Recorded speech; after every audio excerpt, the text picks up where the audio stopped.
Okay, good afternoon, everyone, and welcome to our first Unarchiving Blackness talk of the spring quarter. My name is Jade Sasser. I'm an associate professor in the Department of Gender and Sexuality Studies at UCR, and I am thrilled to welcome you all to today's talk by Dr. Aleia Monae Brown, titled On the Impossibility of Curating Black Histories. As a reminder, in this series, we explore how the archives of Black life shape historical narratives of the past, impact the material conditions of the present, and create imaginative possibilities of vibrant Black life in the future. These talks are sponsored by the Mellon Foundation and co-sponsored by UCR's Center for Ideas and Society. I would also like to offer a land acknowledgement. We at UCR would like to respectfully acknowledge and recognize our responsibility to the original and current caretakers of this land, water, and air, the Kawia, Tongva, Luiseño, and Serrano peoples, and all of their ancestors and descendants, past, present, and future. Today, this meeting place is home to many Indigenous peoples from all over the world, including UCR faculty, students, and staff, and we are grateful to have the opportunity to live and work on these homelands. And now, without further delay, I will turn it over to my colleague, Professor Andre Carrington, to introduce our speaker, Dr. Brown. Welcome, everyone. Thank you so much. I would like to, again, welcome everyone and reiterate the thanks that Professor Sasser has provided. Present today are Dr. Jade Sasser, Dr. Jody Benjamin, Dr. Ademide Adelusi Adeluyi, and myself, co-principal investigators for the Unarchiving Blackness Mellon Sawyer Seminar, and the director of the Center for Ideas and Society, Professor Dylan Rodriguez. We also want to especially thank our executive director of CIS, Catherine Henshaw, for wonderfully providing support to us behind the scenes, and her colleagues, Kathy Ann Hitchens, and others working with CIS. Today, in this part of our spring series on technology, Afrofuturism, and Black Speculative Practices, we're really delighted to have with us a speaker who joins the past, present, and potential future considerations that we're excited to bring to our project of unarchiving Blackness. Our speaker today, historian and curator Aleia Monae Brown, is the David Julian and Virginia Souther Witcher Distinguished Professor in the Humanities at East Carolina University. In her scholarship and public work, she's attentive to the ways that Black folks have imagined and practiced liberation. Her work builds on and takes apart 20th century African-American history, Black women's history, Black digital humanities, and material culture. She's the co-founder of several digital humanities projects, including #Black Twitter Historians and Museums Respond to Ferguson.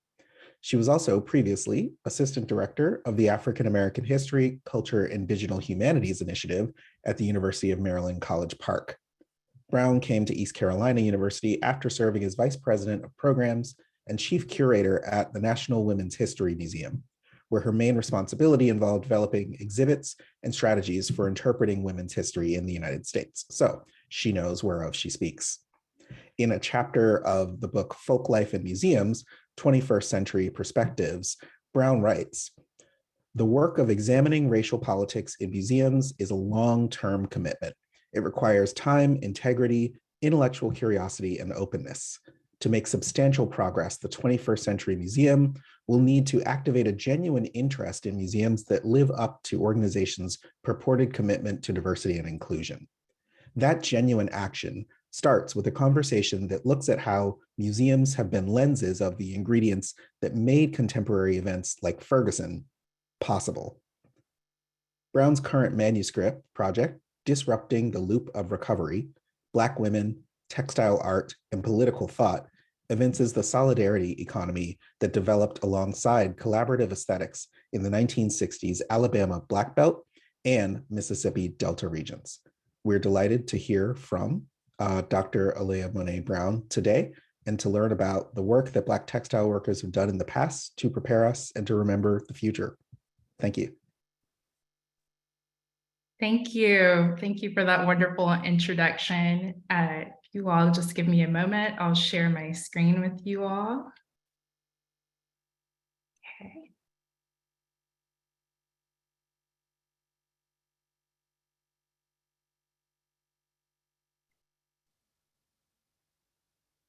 Okay, thank you again. My name is Dr. Aleia Brown, and I'm here today to talk with you all about the impossibility or possibility of curating Black histories and looking at a methodology of what that curatorial and care work looks like, especially outside of institutions. But before we get into that, I want to start with a deep moment of gratitude for the Unarchiving Blackness conveners, and particularly Andre Carrington, who, when he invited me to give this talk, gave me a really wonderful prompt, which was, how do we practice what we know? And it really inspired how I'm thinking today and how I'm articulating things. I also want to thank the folks at UCR Center for Ideas in Society, and thank you all for putting on this wonderful seminar. So I'm ecstatic and grateful for the Unarchiving Blackness seminar because, as I understand it, is a place for us to gather and also a prompt for speculation and experimentation with practicing history outside of institutions. When Black histories enter the schema of the museum, the archive, the historic site, they enter a process of alienation. Black life is not legible in these spaces. And so they make Black life legible to anyone else seeking that connection. So how do we practice the idea that care and restoration for our material culture can only happen at the end of these institutions?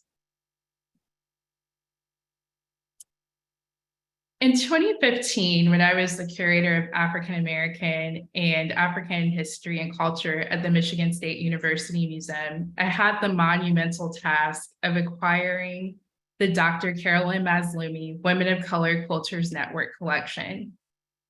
Before I get further into this story, I want to call you all's attention to the term acquisition. Internally within these cultural heritage organizations, the language of capital, asset, and property order how the institution functions and therefore orders how we understand and perceive material culture. I worked with the team to photograph and catalog nearly 100 quilts and ultimately made recommendations to the larger curatorial committee about which textiles the museum should keep as part of the permanent collection and which textiles the museum should return. Regardless of what we decided to keep, everything was entered into the database, feeding the museum's desire to capture the analytics of Black life. The most immediate concerns for acquiring a collection this large is space and money. Where will we house the collection, and what endowment will cover the ongoing costs for storage and preservations? While these are real and practical concerns, if our rubric for determining what will be in a collection starts here, we produce the alienation that I mentioned earlier from the maker and their work, and alienation from the work and the communities it was meant to engage with. I worked on developing the database, but I also felt my own desire to understand the quilts as their own experiment in practicing different ways of knowing. At the time, I thought the answer was to code more fields into the database so that it could read more of the capacity and more of the capacious dimensions that Black textiles offer us. For preservation reasons, quilts are often exhibited lying flat against a piece of muslin, or contemporary quilts are hung against a wall. In Black textile traditions, the visual narrative appears on the front of the quilt, while there is often a whole other world on the back of the quilt that visitors don't get to see. As an example, the front of Carol Beck's quilt Lucy's Leaf uses a mix of traditional patterns, which you see here, this kind of four leaf pattern that's quite common for quilts of this time, as well as kente cloth border and the piecing that evokes movement. But on the back of the quilt, as many of the quilts within this collection, she draws up what she calls her ancestral travels, documenting where her family came from, both maternal and paternal, and also having photographs on the back. Again, most of this is not visible to the visitor because the quilts are lying down.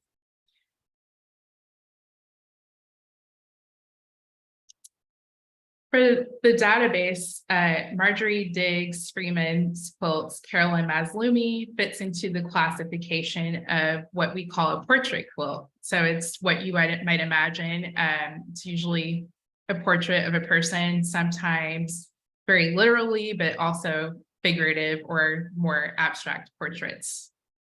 But these portraits that made up nearly half of the collection are more than portraits. They're honorifics of contemporary textile artists and workers who are not honored in the contemporary art world. So this is a genre of quilt that these women made for themselves and each other and people that they cared about.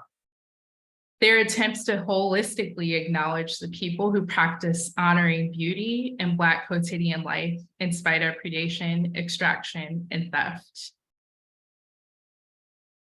Some of the quilts, such as this three-dimensional apron, again, it's very difficult to see or get a full sense of the quilt because you're looking at it through a screen, but this is actually a three-dimensional, almost like sculptural piece.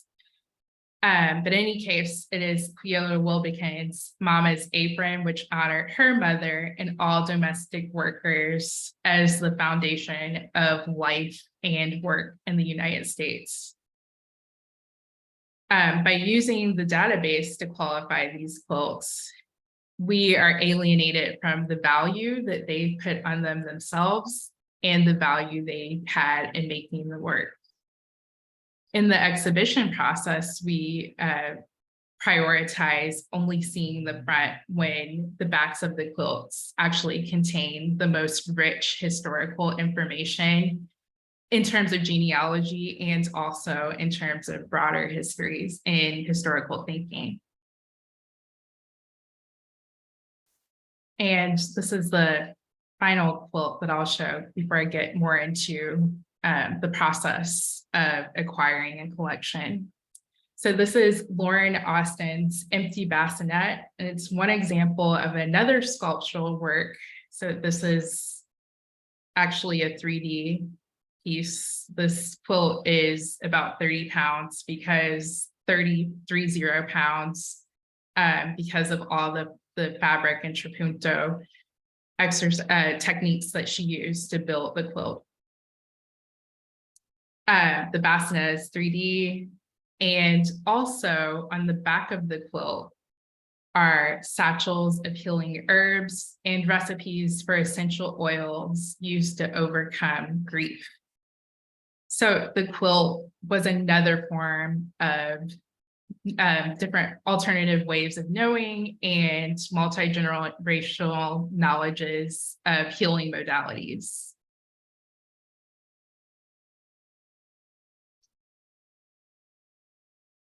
So these are just a few of the works, but with what we've seen alone, we can see a practice to a commitment of history, memory, and care for one another, especially care for quotidian Black life. The most striking quilt to me in the collection was Fannie Lee Cheney's floral quilt. So here it is. It was made in 1980. The slight variations in the floral print and color mesmerize, and the repetition of the 20 applique blocks is meditative. But the top of Fannie Lee Cheney's patchwork quilt does not immediately reveal her personal history or her connection to the Black textile tradition. Written in the corner of the quilt's backing in black ink is, quote, collection of Peggy Hartwell, end quote, states its provenance. Aside from the out-of-print book, What's This Got to Do with Quilting? 9 Stories of Southern Women Living in New York City, this quilt is among the very few materials that connect to the kinship, care, and beauty in Chaney's life. In this exhibition catalog, she describes her process of using generations-old textiles as the batting for new quilts. These 2 extant materials also connect her to a communal history of Black women using textile arts as a mutual aid network and a safe space to envision a Southern Black liberated life. In 1985, Peggy Hartwell and other members in the Women of Color Quilters Network set up Chaney to sell and exhibit her quilts so that she could earn a living. The network and the Elder Craftsman Textile Project were also part of her new community after the Ku Klux Klan forced her to leave her home in Mississippi, nearly burning it to the ground when she refused to stop her racial and economic justice campaigns. Had the network members not built a relationship and preserved her story, Chaney's work would have been even more fragmented and obscured. Founded in 1985, the national organization carried out the commitments to kinship and mutual aid that many of the textile cooperatives in Mississippi and Alabama experimented with, realizing that some of the civil rights ideologies were not expansive enough to change the condition of poor Southern Black women.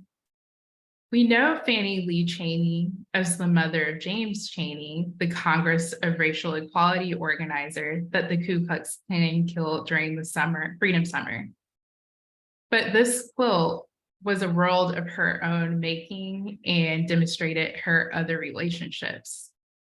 It was obvious to me that the quilt needed to be part of the permanent collection, but the curatorial committee initially declined the quilt based on its generic aesthetic alone. I had to make all of the intricate stitches of Fannie Lou Chaney's life legible to them. The traditional museum acquisition process limits the practice of Black history. Rather than being a site of possibility as the museum positions itself, it's a site of enclosure. So the museum as enclosure. The burden to expiate neglect, misinterpretation, or mishandling of Black material culture often falls on other Black women makers and curators, though institutions are the cause for this repair. Nearly every decade since the 1980s, museums and cultural centers across the United States have hosted African American documentation days, sometimes called Discovery Days, where the curators and cultural heritage practitioners tabulate old textiles and the maker's basic biography. Sometimes this yields an exhibition. Oftentimes, outreach programs like these feed growing databases that diligent genealogists might use to corroborate details. But by and large, these databases and also the museum collections are not visible or available to the people that they were meant to be used for. The act of recovery remains a strong tool to account for more creative, intellectual, and political lives in the historical record. However, I am most interested in following 2 lines of inquiry. One that specifically identifies people and structure that erase Black memory work, and the other that lays bare power relations and the material conditions that textile workers are creating their work under. By neglecting these 2 paths of inquiry, we will always be stuck answering the wrong questions about Black material culture, and therefore stuck in a loop of recovery or a loop of enclosure. So I invite us to work beyond the museum as the only way we can practice and remember what we know. I'm grounding my thinking on disrupting the loop of recovery with Black feminist scholars who have already theorized and developed new modalities to address the limitations of the archive. I also returned to a different set of textile workers as an example of a praxis animated by care and mutual respect woven into cultural labor. The history of Black textile cooperatives, particularly in Alabama and Black Belt and the Mississippi Delta, provide an example of Black autonomy or ways that we can see historical thinking outside of museums. So here, I just want to start off with this quote from Mrs. Unita Blackwell that folks, if you're familiar with the histories of SNCC, you might recognize her name, but she was also a textile worker. And in one of the interviews that SNCC did with her, and they were trying to capture why these women were so interested in forming this new way of working. She says, I feel that the federal government have proven that it doesn't care about poor people. So responding to civil rights legislation and government aid that did not reach rural enclaves, Black women in these two regions decided to join growing networks of cooperatives or create their own. It was time for them to consider different economic and social arrangements that would get them closer to autonomy or Black power. For generations, Black women refined skills as seamstresses, quilters, weavers, leather workers. They used the skill set as the basis of their work in cooperatives. In 1965, Mrs. Maggie B. Chandler sent a letter on behalf of local textile workers to the Student Nonviolent Coordinating Committee's new Poor People's Corporation office in Atlanta, inquiring about how to set up a textile cooperative. So this is the letter, copy of the letter here. She and other makers saw collective work as the only alternative to living in continued precarity caused by abject poverty. As she mentioned in the letter, their meager domestic jobs only paid $15 a week. And two of the women had already been blacklisted for participating in voter registration. It's also important to note that the women did not solely understand cooperative work as a way of escaping predation. They viewed cooperative work as an opportunity to practice collective politics while not being alienated from their own work. And as an example, this popular freedom quilt is something that they made, one of the first patterns that they made to be able to express their own political values at work. Though the Poor People's Corporation does not hold the same place in public memory as SNCC's other work, it played a role in dramatically shifting how Black women understood political and economic autonomy. Jessie Morris, Silas Norman, and Dorothy Derby all worked to set up the PPC, an entity to build infrastructure for a solidarity economy where collectives of farmers, processors, textile makers, designers, and buyers attempted to work together outside of the confines of capitalism. So here are two Liberty House advertisements. Liberty House was one of the most successful cooperatives that had several different branches, but the main one was in Jackson, Mississippi. And they specialize in making Afrocentric clothing and dolls. So you can see that here in their advertisements. By 1970, Liberty House gained clients outside of their initial regional scope. On the right, we have Miss Leola Hetway diligently fulfilling orders for dashikis in the Jackson studio.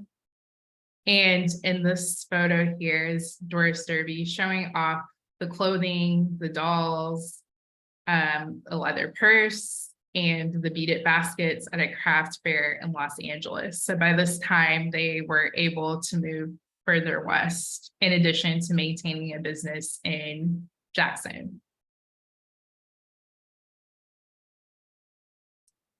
So observing the making process in some of the work diary entries, it's clear that the making was usually a collective process. They did not follow the mass production model where one person was responsible for a specific part of the process. So this would be, for example, in mass production, perhaps one person is responsible for putting all of the buttons on a particular piece, but they were all integrated into each part of the process. So, for example, the photo shows them working on piecing here, while the larger photo shows two of the women sewing the quilt tops. This was their way of ensuring that the makers had the ability to create their own designs, but they also had the support from one another in the actual making or carrying out of the design. It's this process that led to the large abstract handpiece and machine-stitched aesthetic that shaped our understanding of modern American art. And if you've seen a Southern quilt at a museum, it's most likely that it's following the style of one of these. We're also fortunate to have some color photos. They give us a sharper sense of the techniques and their design sensibilities. This is from the Freedom Quilting Bee in Alabama. And again, you can see their collaborative work, how they're all working together. There's never like a one isolated section where people are working.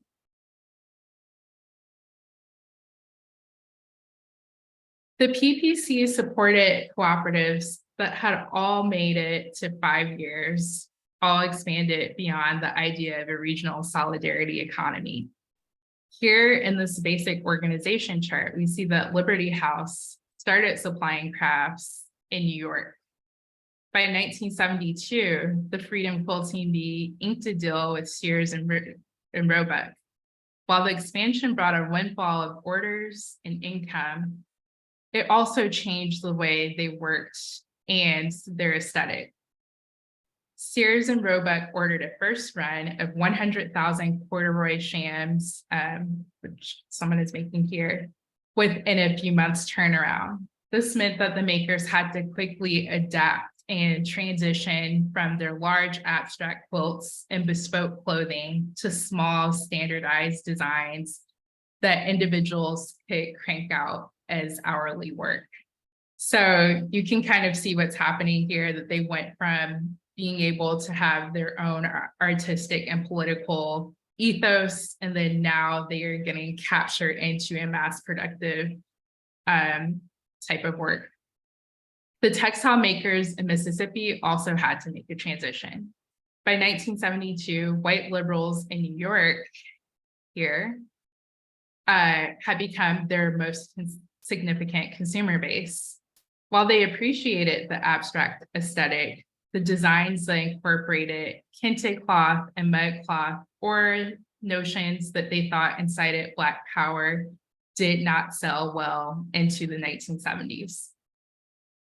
The records do not conclusively point to the co-op's transition to mainstream as the cause of their downfall. But for those of us thinking about more ethical ways of knowing and making, the labor of Black women did in these co-ops give us insight about what happens when our work is captured and valued outside of the way that it was intended to be.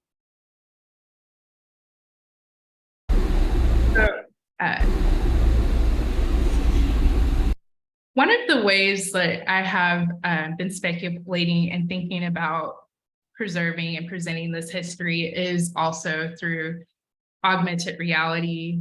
So this particular scene is just a draft that connects a trigger with an oral history about Fannie Lou Chaney.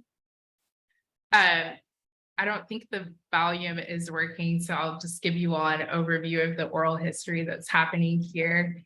This was back in 2015 when I was interviewing Carolyn Mazlumi, and she started talking about this piece that Fannie Lou Chaney made and the ability that they the network that they built to build a form of care. In any case, essentially, this immersive gallery is operated by choices from the viewer. So the viewer is able to navigate around the gallery and touch trigger points to hear directly from the makers themselves, and to also learn more about Black feminist praxis to ground what they're looking at and seeing.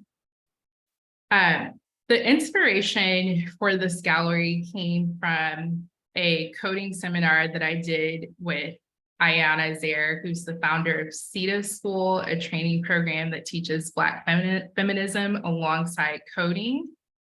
At the beginning of the seminar, they have a tech audit for people who are working on coding and things. And what often comes out of the audits is that participants were most interested in coding when it came to centering world building or play. So think of MySpace or The Sims. Folks were also interested in creating altars or ways of remembering loved ones. Another example of this is the Brianna's Taylor's Garden, which is an augmented reality experience where the flowers each represent kind of voice recordings from her family that are memories of her. So using that tech audit, I realized that what was most important to me and what I had heard from the makers is that they wanted to be placed into a world that they had imagined that was more free and more ethical. So this is an attempt to place viewers into a space where they can see all sides of the quilt and also hear the oral histories and get in touch with the history that way. So in any case, this is my attempt to practice public history in a different way, or a way that could get us closer to the capaciousness of Black life. And that concludes the talk. I'd be happy to start question and answer and hear more from you all.